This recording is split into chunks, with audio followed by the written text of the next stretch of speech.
Well, now that the Food and Drug Administration has approved the COVID vaccine for children, the Bahamas government is already making plans to offer the vaccine to this grouping once available.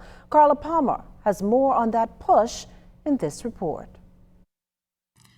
Minister of Health and Wellness, the Honorable Dr. Michael Darville, says the government is working expeditiously to get the specified doses of the Pfizer vaccine in country for children ages 5 to 11 years. The Vaccination Committee, along with diplomatic interventions, we're trying to get the vaccine in the country as soon as possible. Our plan is to see whether or not the United States government would assist us in not this tranche that is supposed to be here this week or early next week, but to see if we can have some pediatric doses as part of the large tranche, and hopefully it'll be here before the end of the year.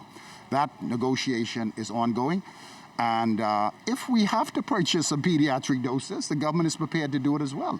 While it's not required that doctors be at vaccination centers, Darville says it's possible such a request will be made once the children's vaccine arrives in country. We have one of the most sophisticated immunization program in the world, and our nurses are the ones who carry the burden, and we believe that they're quite qualified to do it. So we really don't need pediatricians to be in the vaccination centers, but at the same time, as we begin to open up vaccinations, we definitely would like pediatricians in the country to be a part of the vaccination program.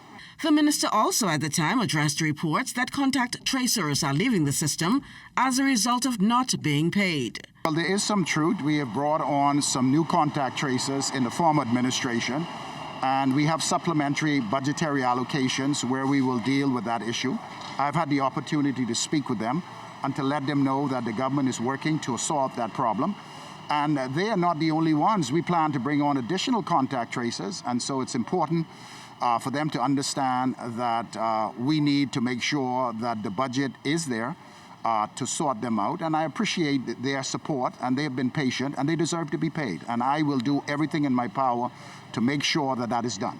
Minister Darville assured that contact tracers are essential to effectively fighting the virus. As we begin now to roll out our free testing program, testing without contact tracing is like bread without butter. And so both of them go hand in hand, and they are absolutely essential to work to ensure that we know exactly what's going on in the country in real time. The COVID-19 emergency orders expires on November 13th. However, Minister Darville forewarns that should COVID infections increase, the government will adjust the rules. Carla Palmer, ZNS Network News. HIV, but if you do, it's not the end of the world.